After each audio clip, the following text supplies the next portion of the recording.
event, people come in from all over the world. All parts of the country, all over the world, and they stay in hotels, they eat in restaurants, they shop at the malls, they go to the clubs, and they buy tickets, and that's where, and then people do get employed when the UFC rolls into town. People work on, from production to many other things. I mean, if you've ever seen a live UFC event and how big it is and how many people actually work on it, it's pretty crazy. So that number comes from all the different variables of money that would be spent in the city at that time.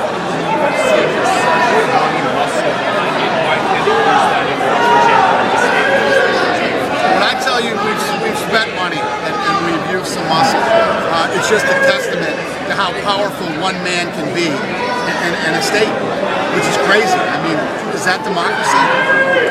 No, it's not. It's a slap in the face to democracy that one man is the most powerful politician in the entire state, where he can actually block progress, revenue, jobs, and the list goes on, and that's what Shelley Silver is doing here in the state of New York.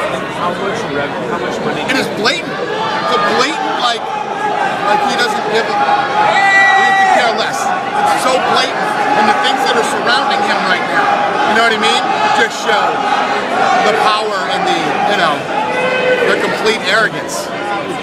How much have you and the UFC put towards special interest groups to try to move this along legislatively? Millions of dollars. How many millions? Too many millions. More millions than I should have spent. How about that? You regret it? The amount that you spent? Do I regret it? It's part of the process. It's what you do. It's regrettable that this guy is that powerful, and like I said, like one guy can decide everything in the state. He's more powerful than the governor. He's more powerful than, he's the most powerful politician in the state of New York.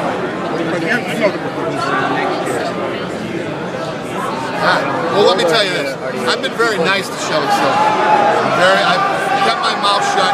I haven't said a word, about anything, and now I'm just at the point now where, and now that I'm talking, I'm sure we're not going to be here anytime soon.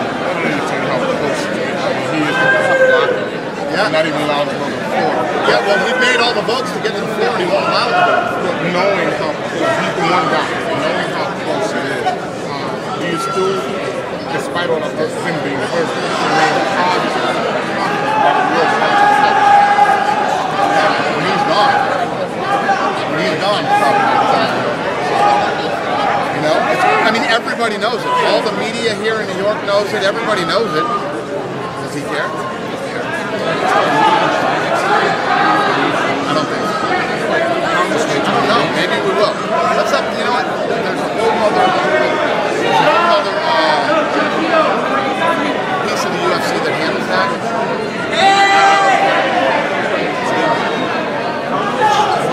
Having an event in Madison Square Barclays Center brings UFC.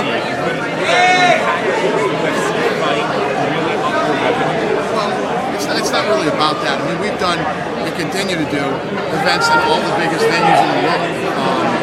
We break records and ticket sales and all these other things. It's not about what it would do for us. We're going to continue to put on events whether we're in New York or not. But yeah, it should happen in New York. We should be in New York City. The fans here in New York are people all over the world that want to see Madison Square Garden for their business should be able to hold a UFC event. You can watch it on television here. You can drive right across the water and go to Jersey and watch it. And, there's no reason it shouldn't be here.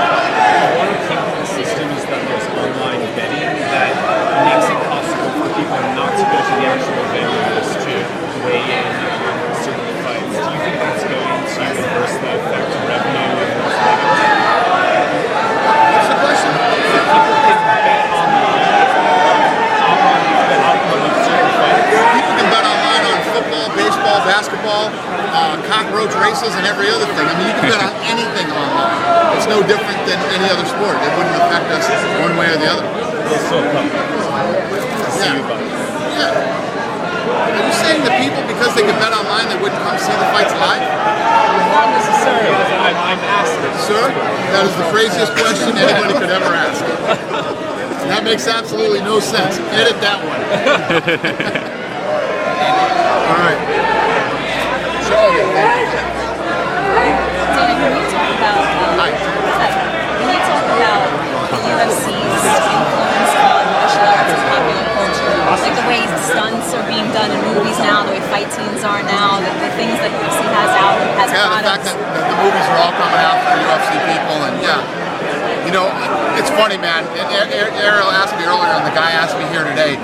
It's funny how, you know, the sport continues to grow and all these great things that continue to happen, but it's funny because the people who are the closest to it, the hardcores, are always screaming doom and gloom, like about the ratings and you know, the ratings. When you're number one on all of television and all the demos that they actually care about, I don't understand how it's just so fucking weird to me to hear these kind of questions from the people who are the closest to it.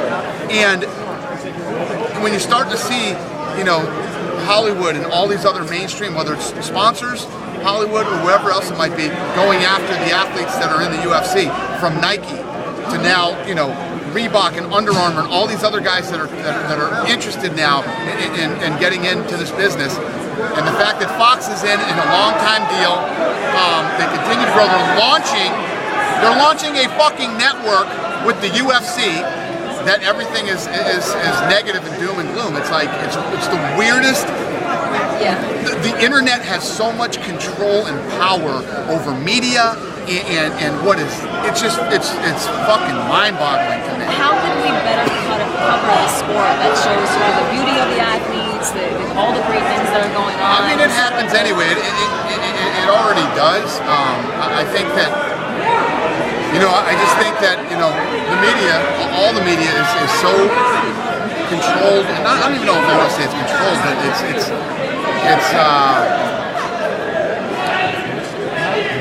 influenced. Thank you. Very influenced by the internet and social media. Dana, when you told that gentleman to edit that question out, reminded me of the Sports Illustrated interview that you had. The final product, did you watch it and did they take stuff out? Oh, they took a ton of shit out. Wow. They fucking chopped that thing to fucking death. How bad was it, the original? It was bad. Yeah, it was bad. You know, I made my peace with them, so, you know, I think they get the point. They understood what I was saying. You shouldn't be talking about something that you have no idea what you're talking about. But yeah, they did a lot of edits to that piece. Do you remember anything you said that they took out that was? Like I said, yeah, I remember lots of things. But like I said, I'm not out to hurt Sports Illustrated or the people that were on that panel. But what they did was their irresponsible journalism was hurting our sport, you know, and that's why I went after them the way that I did. Not one person on that panel watched the fight. Not one person on that panel knows anything about MMA, which is one of the things that she pointed out. We're not mixed martial arts experts. Well, you're a sports reporter. And when you consider yourself a sports reporter, they don't just cover MMA, they don't just cover baseball, they don't just cover football, they cover sports. You better know a little bit about every sport that you talk about. You don't have to be an expert on everything, but at least know the basics and the guy talking about, it's not as regulated as boxing. What? Are you seriously? You're on a Sports Illustrated panel? You don't belong on a Sports Illustrated panel. Whoever that guy was, they should all be embarrassed by that, and I think they were. And, like I said, I'm not going to say anything to disparage them or try to hurt them. I think they got the point. But does it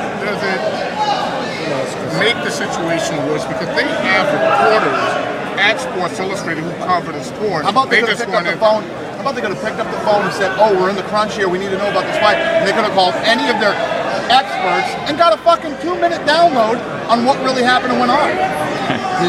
And then she's trying to argue to me that, well, at the end we concluded that we thought it wasn't that the fight wasn't fixed. Yeah.